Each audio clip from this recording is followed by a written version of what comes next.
on that same point, I'd like to swing over to Scott Coombes, the managing partner of AESG. Now, AESG is a UAE-based company, but they have offices now in London and other areas of the world. I'll let Scott explain that briefly. But Scott, from our previous discussions, you sound very optimistic for the future. Okay, so I understand that. But AESGC has secured healthy projects in the past couple of months. I look forward to hearing a bit about that. But one or two of these projects have been record value projects for your company. But I'm sure that there are some concerns for 2021. And how do you see the future for your business activity in the UAE compared with other regions of the world? And what are the steps that you're taking to survive? Could you bring some update on that for us, please? Yeah, sure. Thank you, Philip. Yeah, I hope the connection's all right. Obviously, I'm a bit further away. You are looking good, sounding great. Okay, perfect, great. Yeah, I guess by way of a very quick introduction, yes, AESG is a Dubai founded firm. I suppose similar to what Kareem mentioned, I've been in Dubai since I was 4 years old. It's very much my home. And about 10 years ago, myself and Saeed Alabar founded AESG. Really what we are is we're a specialist engineering firm. We focus on providing specialist engineering to the built environment. We do now have offices in London, an office in Riyadh. We've had an Abu Dhabi office for a number of years, and we are now looking further afield. And so at the start of 2021, we'll be opening an Asia office in Singapore. In terms of sort of your question about sort of what we're doing and sort of recent sort of things that I suppose that have happened for the business. Yeah, I mean, actually 2020 has actually been a very interesting year for us. It's been a very tough year, as I think a number of people have said. But it's also been a year of huge transformation for us and huge growth as a business. So in August, we secured one of our largest ever contracts, a new project. And we followed on with that with another very large award in September. They are so obviously my outlook actually, and this year so far, we're quite confident, and it's been quite bullish, and our outlook's quite bullish for, I suppose, for engineering services. On the flip side of that, I am, I suppose, quite skeptical of I suppose construction in the UAE, or in particular in Dubai. And I think that's perhaps where we have a few more concerns.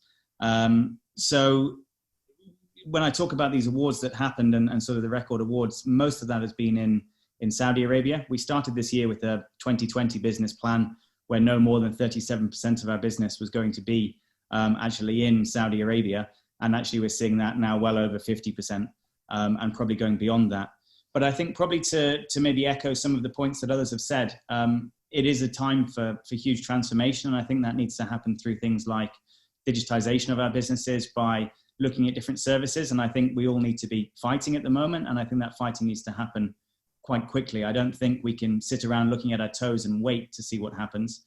I think the changes need to happen now. And I think as a business, that is one thing we've been very good at doing very quickly. We are quite fortunate. I don't mean any offense by this, but we are quite fortunate to have quite a young and dynamic leadership team. And across the board there, we've been able to enact changes within the business very quickly. So we are now looking at things like acquisition of a small firm that will help support digital innovation within the construction sector. We've invested into parametric design with the services that we're doing. And we are looking at other geographic expansion. So really the trick to us seems to be utilizing this crisis to diversify our business. And that's diversifying services and also diversifying the geographies where we operate. And that's really the approach that we're taking to grow. So with that in mind, we also have a huge amount of recruitment going on at the moment. We have around about 8 senior positions, which we're currently recruiting for. I think 2 of those have just recently been filled. But yeah, certainly we're optimistic for the outlook. I understand you just picked up a superstar in the facade industry. I saw some notice there on LinkedIn. So sounds like you're moving forward very, very positively. So what sort of people are you looking for to join your company? Architects, engineers? Yeah, so we're actually looking for... Do you need to see CVs or? We have a very big audience today. I'm sure there's somebody there that's looking for a job. in particular, what we're looking for is global leaders. So we revised our business plan about halfway through the year. And really the whole focus now is for us to build a global business. Now, as I said at the beginning, I'm very, very passionate. I'm very committed to Dubai. And I think the opportunity lies in Dubai being the hub for where we will operate. I think Dubai will remain a great place to outsource services. If you're an engineering provider, if you're in fabrication, if you're providing something that can be exported, I think Dubai is a great place to work. It's still very it's becoming more and more cost effective. There's still no corporation tax. I'm very happy living there. I'm a very happy and proud Dubai resident, and I think things will remain that way. But I am cautious about the amount of construction that I anticipate will go on, in particular in Dubai.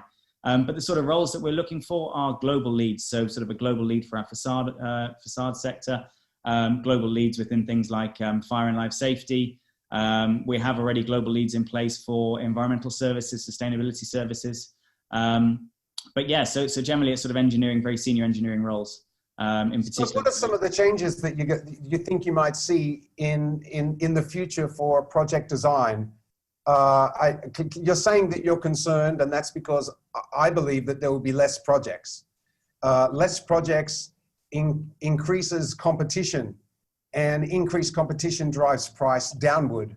I've said this for a long time. That's one of my reads for the future, because I've experienced this many times throughout previous market downturns. But in a market, in an economic shift like we've seen, what are some of the changes that you might predict to be the norm or the adopted norm in project design?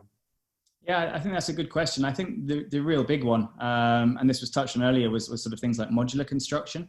But I also think that digitization within the design process is a huge one. At the moment, I think design and construction is fraught with inefficiency. And I think that's where there's a major opportunity for transformation.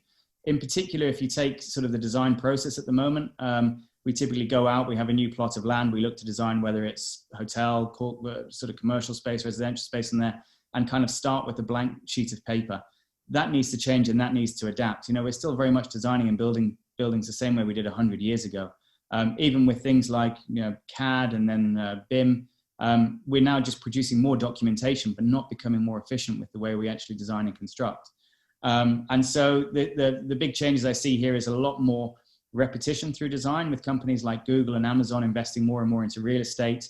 We've actually recently as well started investing more into data centers, and we're going to be doing more work in that space.